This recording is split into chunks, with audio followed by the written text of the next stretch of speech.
morning, counsel. Good morning. May it please the court.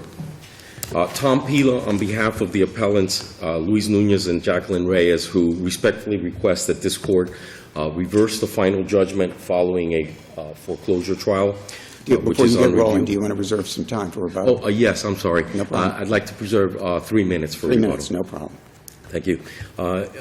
The appellants respectfully requested the court reverse the final judgment, which was entered after a foreclosure trial, and remand with instructions to involuntarily dismiss without prejudice, or on the alternative to remand for a new trial. The issues on appeal, which we state in our record, are the following. First, there was an ambush at trial, and this was caused by the fact that for several years the plaintiffs proceeded with this case and allowed the defendants to proceed in this case under the assumption that they had the original note. Well, at this point, there have been so many foreclosures that the law in this area is fairly well settled about coming up short with the original note and amending mid-trial to add account for lost or destroyed promissory note. So I think the burden for you is prejudice. If you can talk to us about Guerrero and about the prejudice that inured to your clients. Yes, Your Honor. In this matter, we heard for the first time at trial that there was no original note, and the defendants were not availed of the opportunity to conduct any discovery regarding the loss of the note. Was there an objection raised to any of the evidence that was produced at trial concerning the note, the lost note? Yes, there was. Was an objection raised that this wasn't pled? Correct. There was an objection raised that it wasn't pled, and there was an or tennis motion for an involuntary dismissal at that time. And there was an ore tennis motion then to amend to conform to the evidence. And so there's a copy of the promissory note. It shows execution by your clients. It shows all the requisite things. Is there any suggestion that that note is floating around, been sold to somebody else, any other evidence going the other way to show potential prejudice that they may get sued? Well, there was, and I think that goes to the indemnity issue, but yes, there was. As a matter of fact, since you mentioned it, let's just start there. Indemnity. The indemnity provision was put in the final judgment, correct? It was put in the final judgment. However, there is no evidence on the record as to why it was accepted by the trial court judge. Does the trial court judge have to put on the record why he accepts the indemnity? Well, typically they do, Your Honor. Typically they base it on the testimony of the bank's witness, if you will. And in this case, the bank's witness was asked the direct question, and he failed to answer the question. If you were to look in our brief, I believe it's at page, I'll give you the site, at page 19, there's a brief transcript of what happened there, and the witness was asked point blank whether or not they would provide indemnity. Mind you, he was asked on redirect, and it was beyond the scope of the cross-examination, at which time there was an objection raised because it was beyond the scope. The question, incredibly, was never answered. The witness Let's approach it from this direction. After the entry of the final judgment of foreclosure, if anyone comes up having bought the original note at a garage sale or something and says, pay me a second time, has your client been prejudiced? I mean, is there really any real-life problem that they're going to have in saying, this thing has been satisfied by foreclosure, we're indemnified, so we tender the defense of the matter to the bank?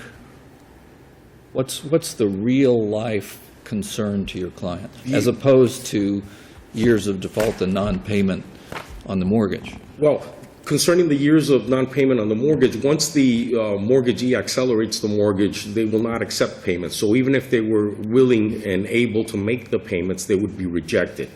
But with regard to the indemnity issue, we don't know. There could be a situation where down the line somebody shows up and says, oh, I have the original note, and they get sued, and for some reason there isn't substantial evidence in the record that supports the judge's inclusion of the indemnity language in the judgment, because there were no findings at But the if trial the level. judgment says, that there will be indemnification, then what scenario could there be where somebody comes down and says, I really own the note and mortgage, that they wouldn't have to indemnify? That the bank would not have to indemnify? Yes. If they say, I'm going to indemnify you, should anybody come down here, that's what the indemnification is for. Anybody comes down, we'll indemnify you. If we're wrong, we'll take care of it. What scenario is there that give me a scenario where that couldn't occur? I'm not aware of any. Okay. I mean, my point is, it's in the judgment. And certainly, if they tried to back out, there'd certainly be a lot of legal action to take place, and I think you'd have a very good case. Right, but that's what we wish to avoid, because we would like for it to be clear that the reason it's included in the final judgment is because there was a basis to include it in the final judgment. And it is substantiated. The question was asked and it was never answered, yet it appears on the final judgment. Counsel, on that issue, the representative of the bank testified under direct examination that he approved the proposed judgment. The proposed judgment that he was reviewing at that time included that language. Would that not be a sufficient, albeit slim, evidentiary basis for which the trial court could meet the requirement of the finding that the statute requires? Yes, I understand that that's the Appellee's argument, and I would agree, yes, it might be sufficient yet very slim, because the direct question was asked but not answered. And that was the best evidence that they in fact intended to indemnify. But it is indeed, wouldn't it indeed be evidence if the bank's representative approved the final judgment during direct examination, and that final judgment actually contained the indemnification language? Would that not be a sufficient evidentiary foundation for us as the reviewing court to say the judge made the necessary finding or had the evidence in the record to make the necessary finding? That would be a possible inference, yes, but it's not the direct evidence that they had the opportunity to present and did not. With regard to the amendment at trial. Let me ask you a question going back to the judgment. It was a proposed judgment that was submitted, correct? Am I correct on that? It was a proposed, written out judgment. As far as we know, yes. And it was written out by Deutsche Bank or the attorneys for Deutsche Bank. Am I correct or am I wrong on that? I would believe that you are correct. And so a copy of it was sent to opposing counsel who did not object and say, Judge, you need to put more language in there concerning this indemnification. No, Your Honor, that did not occur. The proposed judgment was actually shown for the first time at trial, right. And had that proposed judgment been shared with defendant's counsel, then the issue of the lost note would have been discovered at that juncture. Any motion for rehearing to say, Judge, we're concerned this indemnity might be worthless, we don't trust this bank? No, the defendants in this case did not file for rehearing. They instead filed this appeal. And they filed it pro se, as a matter of fact, before I became involved. With regard to the amendment, it is our position that there was an ambush at the trial. Typically, division judges make these determinations all the time, and the usual outcome is that they are dismissed without prejudice so that they could refile and file a new verified complaint that shows that they actually don't have possession of the note. I want to go back to my very first question, just so I'm clear on this. Is it your position, and I'm trying to think back on the record, and I'm fuzzy on this, and I'm asking you to help me clarify. Is your position that the objection that was raised as to the lost note issue being raised at that time, it was raised right when the evidence was being presented, or was it raised at the end of all the evidence being presented? It was raised right at the moment when the evidence was presented. There is a brief exchange with the trial judge where he says, hold on to that thought, and It was sort of conditionally admitted. until that would Correct. be And he said- addressed. And he said, I'll take it as Under a the bus. motion for involuntary dismissal at the conclusion of the plaintiff's case in chief. Right, gotcha. We've taken you way over. Counsel, I'll let you have 2 more minutes, okay? Oh, Thank you very much. Thank you.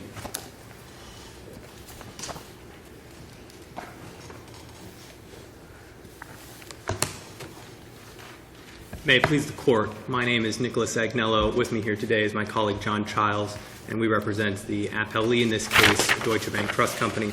As your honors have already heard, there are 2 issues in this appeal. The first is whether permitting an amendment to the pleadings constituted an abuse of discretion, and the second is whether the evidence adduced at trial was sufficient to reestablish the note under Florida law. The case law on this issue of amending to plead lost note to conform with the evidence is very well consolidated. This Court's opinion in Guerrero recognizes that the Florida rules of civil procedure empower the trial court to allow that where the presentation on the merits is more effectively presented thereby, and where the non-movement fails to satisfy the trial court that the amendment will result in prejudice. In this case, the only issue that was preserved in the briefs is the issue of prejudice. However, the record as well as the briefing on this issue shows that there was not any prejudice and that the trial court was well within its discretion. The principal argument is that counsel would have conducted more discovery. It should be noted that in this case, the allegations of the complaint were that the plaintiff had standing as the owner, not as the holder, not as a possessor of the original promissory note. And so the assumption then that the original promissory note was the basis for standing was an assumption that was not founded upon the pleadings. And of course, it must be conceded that the original promissory note was listed on the witness and exhibit list. However, that is a document that is served 20 days before trial after, according to the pretrial order, discovery is closed. So it has no bearing on a litigant's discovery strategy. And of course, the discovery that counsel has contended he would have conducted is to have subpoenaed Marshall Watson's office. Marshall Watson's office was the foreclosure counsel to whom the plaintiff testified that they had FedExed the original note and that they had been unable to produce the original note after the plaintiff asked that it be produced or located.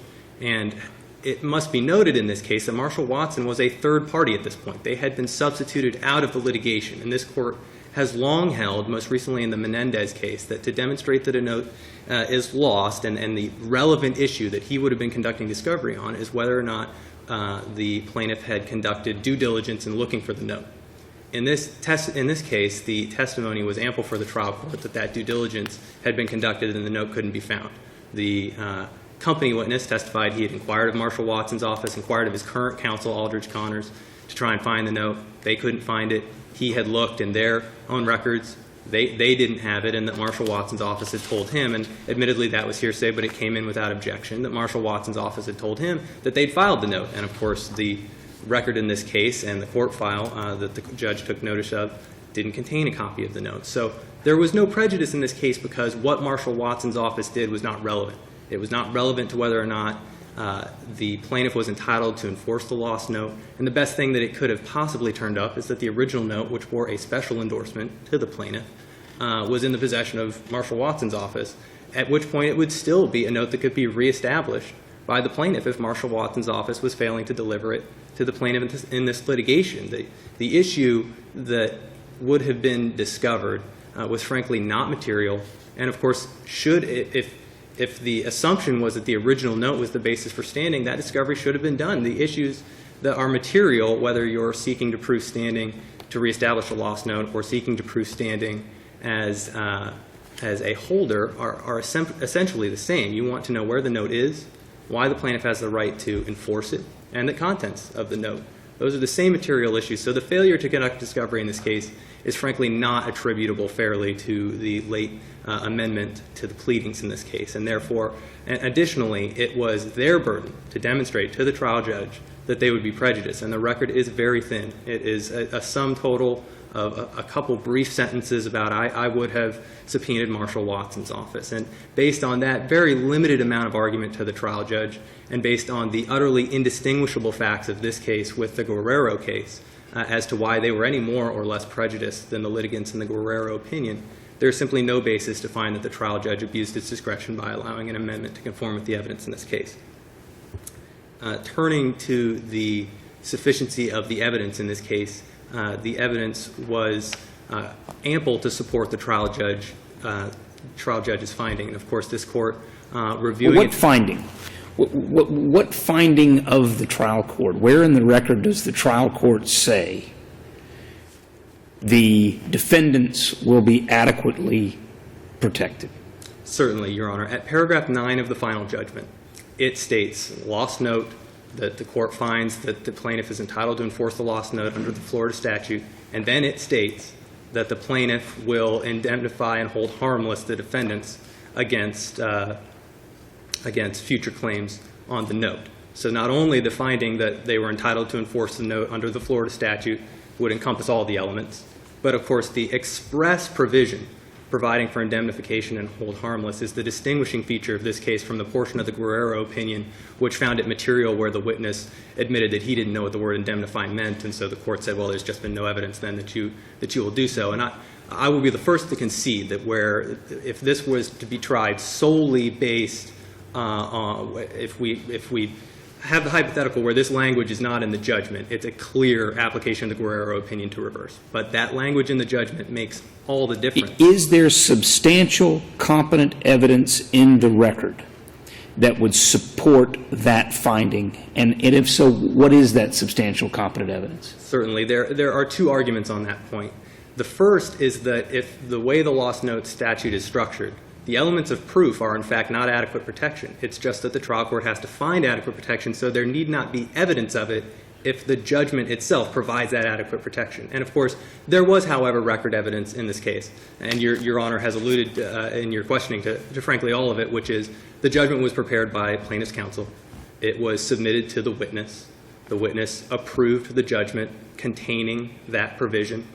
And if there was any contradictory evidence caused by the alleged failure to answer the question, which frankly may have been a transcription error, there's a spoken objection right where that testimony would have been, we'll never know.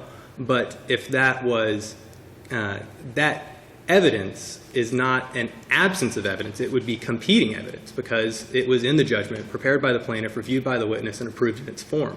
So that evidence right there was competent, substantial evidence for the trial court to make its finding that they would be adequately protected. And, of course, having that language in the judgment is better protection than any witness testimony can provide. It is a recorded final judgment binding on the litigant, which is better protection than a mere statement by the witness. But if there was competing evidence, it was, of course, the particular province of the trial judge to weigh that competing evidence and to arrive at a finding. And the trial judge here had competent, substantial evidence that the plaintiff was agreeing to indemnify based upon the contents of the final judgment, which were shown to opposing counsel before the judgment was entered, and no objection was raised. It is not uncommon for these proposed final judgments not to be shown. There's no requirement in the pre-trial order that it be shown to counsel well in advance of the hearing, and that he has the opportunity to take as much time as he needs to make sure that he's satisfied with the content of the judgment. And there was no objection as to any sort of vagueness or whether or not that provision in the judgment was enforceable or agreed to by plaintiff, who frankly tendered this judgment to the trial judge. And so that in and of itself was additional evidence in addition to the witness's own review and approval of the final judgment. So yes, the record did have competent, substantial evidence to support a finding of adequate protection. And there is the secondary argument that it doesn't need to be evidence. It just needs to be a finding of the trial judge, which could be based upon the language of the judgment in and of itself, because the statute lists what proofs need to be made separately. And, of course, the proofs were the other elements in this case, and there was competent, substantial evidence of all of those. The evidence that the note was lost was the evidence of the company witness concerning the diligent searches for the note and the inability to locate the note, and Marshall Watson's inability or refusal to provide the note to them upon their request. There was also the testimony of the most recent foreclosure firm that testified they received many bankers' boxes full of documents, that it was their policy that if the originals were there, they would have been cataloged, but that no record in their system showed that original documents had been contained in those bankers' boxes. So the evidence was sufficient to establish the note was lost. The evidence was also sufficient to establish that the appellee was entitled to enforce the note. The note was specially endorsed. There was testimony in the case regarding ownership of the note, that Deutsche Bank owned the note as trustee for an HSBC-owned loan trust. The argument in the briefs is that that identification of two owners was contradictory. First of all, it was just an artifact of something being held in trust. You always have the legal title holder, the trustee, and you have the beneficial title holder of the trust beneficiaries. But additionally, once again, if that was some sort of contradiction, the trial judge had the right to weigh and make a factual finding based on competing evidence. And it, of course, couldn't have undone the power of the special endorsement that said Deutsche Bank was the only entity that could enforce the note. And additionally, the last element was the terms of the note, and they were established through a copy of the note that was admitted into evidence without objection. And the evidence also established through direct questioning that the loss wasn't the result of a transfer or negotiation of the note. So the competent substantial evidence supported the trial judge in this case, and therefore we would respectfully request that this court affirm. Thank you, counsel. Thank you. Thank you. There is no substantial competent evidence that shows that Marshall Watson ever received the note, and that is in the trial transcript at page 17, lines 11 through 25, and again in the transcript, page 18, lines 1 through 25, and transcript page 19, 1 through 9, which is quoted in our brief at page 16. The witness was specifically asked if he had any evidence whatsoever that Marshall Watson ever received the original note, as he had previously claimed in his direct testimony, and he admitted that he had no proof whatsoever. So there was no substantial competent evidence as to when the note was actually lost. For all we know, this note may have possibly been lost before the lawsuit was filed, in which case the verification would have been also inaccurate. Not a point on this appeal, but just to illustrate that the witness did not have sufficient personal knowledge, even with his own records, to demonstrate in court that the note was actually ever received by Marshall Watson. It's in black and white in the four corners of the record. So we would ask the court to find that there wasn't substantial competent evidence to fulfill the elements of the lost note statute. Thank you very much. Thank you both.